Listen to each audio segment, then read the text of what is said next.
Hello, I want to talk to you today about an extraordinary article I received some time ago, months and months ago actually, related to the idea of there being 200 million reasons not to vote for our current Prime Minister, Malcolm Turnbull, given the fact that he allegedly has a couple of $100 million in offshore bank accounts. He's quite a rich man. Ex-Goldman Sachs, and may even still be a little secret agent for them, I don't know. And the other interesting thing about Malcolm is that as Prime Minister, he has attempted once again to mandate compulsory vaccinations.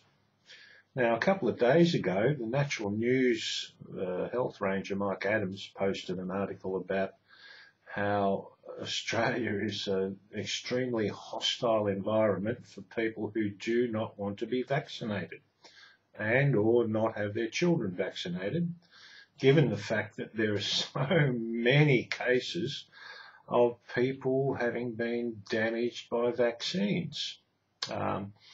Some years ago, 2 years ago, the last time the government tried to mandate compulsory vaccination, I happened to be very lucky and get a really interesting debate on compulsory vaccinations going in, not the main local paper here in Geelong in Victoria, Australia, but in the local free paper, which called itself the Geelong Independent. Now, the main paper doesn't really like to address anything controversial, but the Independent actually lived up to its name, and this debate, after my first letter said that the whole thing was unconstitutional, occurred over a period of about 6 weeks, which I thought was amazing. Now, in terms of a mandate is the permission to carry out and implement a policy, and that permission is given to an authority, be it a government or federal government or a state government or any other authority that is allegedly answerable to the people. Now, a government can't come out and say they are mandating anything because they do not get a mandate for any program they want to carry out unless they conduct a single issue election or conduct a referendum to get permission to carry these things out. I'll be posting a link to an article about a council in Victoria and British Columbia who wanted to replace the bridge over the river in that town.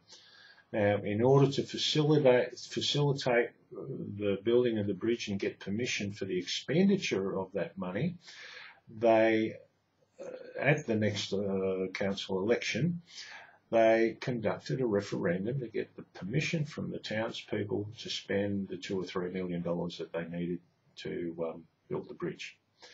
Now, this is the article by James Moylan, and I've just spoken to him because I just searched him on the internet and had a chit chat with him about his article, and it was a very pleasant conversation. Now, what needs to be determined here is, because this is just allegations, and I have no doubt that Malcolm's probably worth more than $200 million, but there are several issues here. Malcolm has become the Prime Minister of this country, and when you become a Member of Parliament or an elected representative in the state or federal government, you become known and entitled as the Honourable Member. Now, I don't know what's going on here. This is ridiculous because I've sent this particular article, here, to quite a number of newspapers and political journalists on the main Australian newspapers, The Age in Melbourne, The Australian, which is a national newspaper. Now, The Age should be fairly independent because they tout themselves on their banner as being independent always, but they don't report on a lot of things that they really need to report on. Now, in regards to Malcolm's alleged tax haven business, and I'm pretty sure he was mentioned in the Panama Papers, which The Age reported on some months ago. If our Prime Minister is hiding $200 million, allegedly, in an offshore tax haven in the Cayman Islands, and he's trying to mandate unconstitutional compulsory vaccinations when his wife, the link to this article is on the bottom of the page here. Malcolm's wife is executive director of a major pharmaceutical company that stands to make billions, possibly, from a certain vaccine that they want to produce. Now, that man sitting in Parliament needs to address the question of how, if he has these monies stashed away and is not paying tax on them, how he can do this and be what we call a fit and proper person to be in the Parliament, let alone be the Prime Minister. If he's not prepared to pay his taxes and he's actually, well, I don't know, is this criminal conduct? You're avoiding taxes. The tax department chases people around all over Australia trying to get money off them and takes them to court and beats them up. Now, is it time for the Prime Minister to get beaten up by the tax department? I don't know.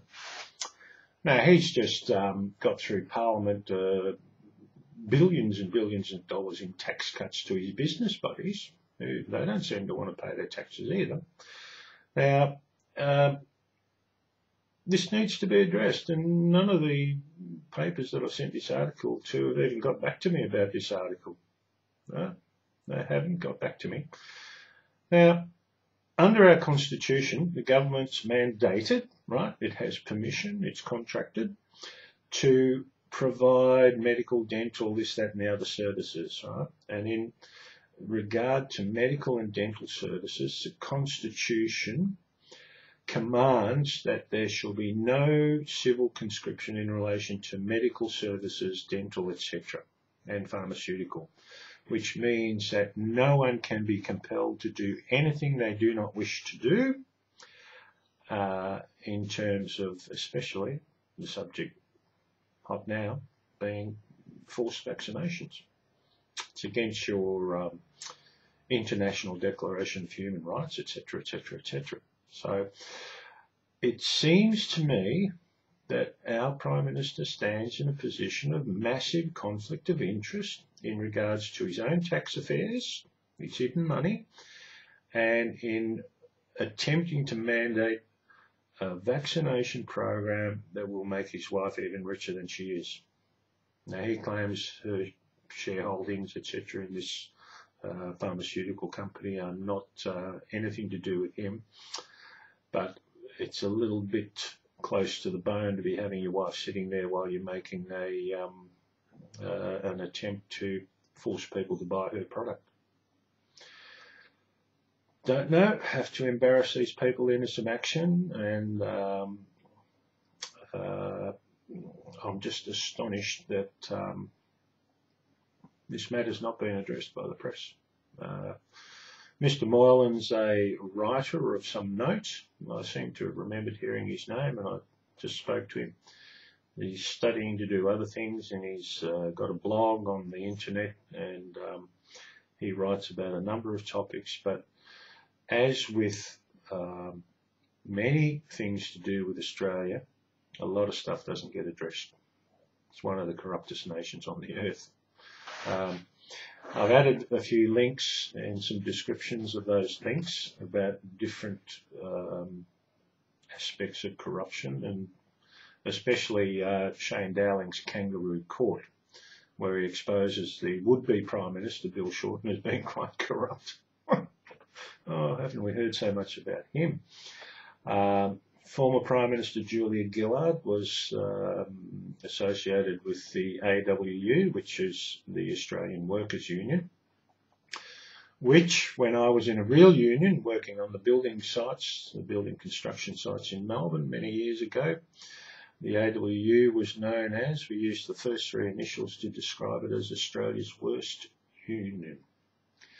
Now, a chap that I know of in this town told me some years ago, when Julia Gillard first received flack about doing dodgy embezzlements and whatever, allegedly, money from the AWU and buying houses around Melbourne, his brother, this guy Russell's brother, is second or third in command of that particular union, and this guy's brother told him that whatever you hear about Julia Gillard, multiply it by 10 and you're getting somewhere near it. Now, Shane Dowling has exposed all sorts of corrupt judges. He exposed the former Premier of New South Wales, Mike Baird, as being corrupt, allegedly, once again, and posts numerous articles on his blog, and I hope you donate him some money if you look at his site, because he's done so much work and he's been trying to panhandle to get a bit of money, $60,000, so he can do this blog full time and do his research. Unbelievable amounts of corruption in this country. It's systemic, endemic and systemic. Now, I'm hoping that this video might go viral and people start asking questions about stuff. I spoke to James Moylan about there's an article about how the pension fund, which was a separate trust fund which was supposed to be untouchable, was swiped and put into consolidated revenue. Now, from the early decades of the 20th century, 6.5% of people's tax receipts went to this special fund to pay for pensions. And by such and such a stage, I don't remember which, there was hundreds of millions of pounds in this fund. And the author of this article, who is nameless, so it's only allegations, but the link I've given you is to the Facebook page of a union representative up in the north of Western Australia, a bloke by the name of David Fox. Now, the author of this article maintains that if that fund was still in existence, it would be loaded with money, and any pensioner today would be getting $500 a week at least. Right? It's about I'm on a disability pension. I get about $600 or $700 a fortnight. But the author also says that 6.5% is still taken out of people's taxes and goes God knows where. Now, Moylan says that the Supreme Court, in years gone by, and at the time that the pension fund was signed off into consolidated revenue, made a ruling that all government revenues are consolidated revenue and cannot be separated into different distinguished accounts. I disagree with that, because once everything's in consolidated revenue, you don't know where it's going, and there's nothing wrong with setting up a trust fund to carry out a particular function and to provide for a certain thing. I mentioned the Future Fund, which is apparently meant to provide superannuation funds for retiring public servants, is situated offshore. Now, he said, oh yes, well that happens, but it's just an artificial, fictional entity, right? Whether the money is actually in the Cayman Islands or somewhere else, I have no idea, but you have to excuse me for laughing, because I'm not being flippant. I just find some of these things so bizarre that I just have to cackle a bit. Apparently our telecommunications main carrier, Telstra, is situated offshore. I have to confirm that, but I'm going to say it anyway, so you can research it yourself. But please have a look at the links. As I said, the health ranger, Mike Adams, did an article a day or two ago. I think I've got the link there. If not, I'll put it in. These businesses need to be addressed, because mandatory vaccination is not constitutional here, and our Prime Minister, entitled the Honourable Malcolm Turnbull, as are all the others allegedly honourable, should be an honourable man and pay his taxes. Now, he needs to explain why his money is in an offshore tax haven, and this matter needs to be inquired about.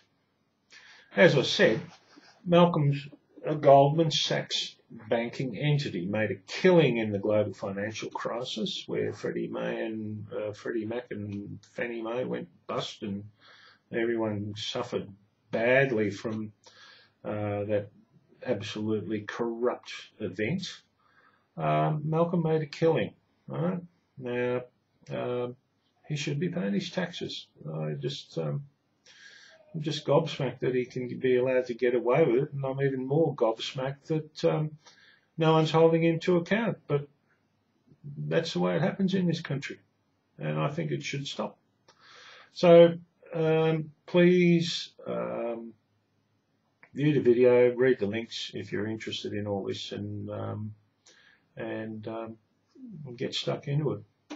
Just two things about information. One of these points was raised by James Moylan, that you can look overseas and you can point the finger at all sorts of corruption going on in overseas places, and you scratch your head and go, bloody hell, how do they get away with this? But when you look in your own country, people just say, oh, that's the way it's going. And Australians seem to be terribly complacent about these sort of things and just shrug their shoulders and say, oh, well, that's what they do, when the politicians don't do anything that you want them to do and do all dirty, rotten things that you don't want them to do. Now, the other thing is that information, right, you might find out about something wrong, and you might say to yourself, or to the person informing you, what else?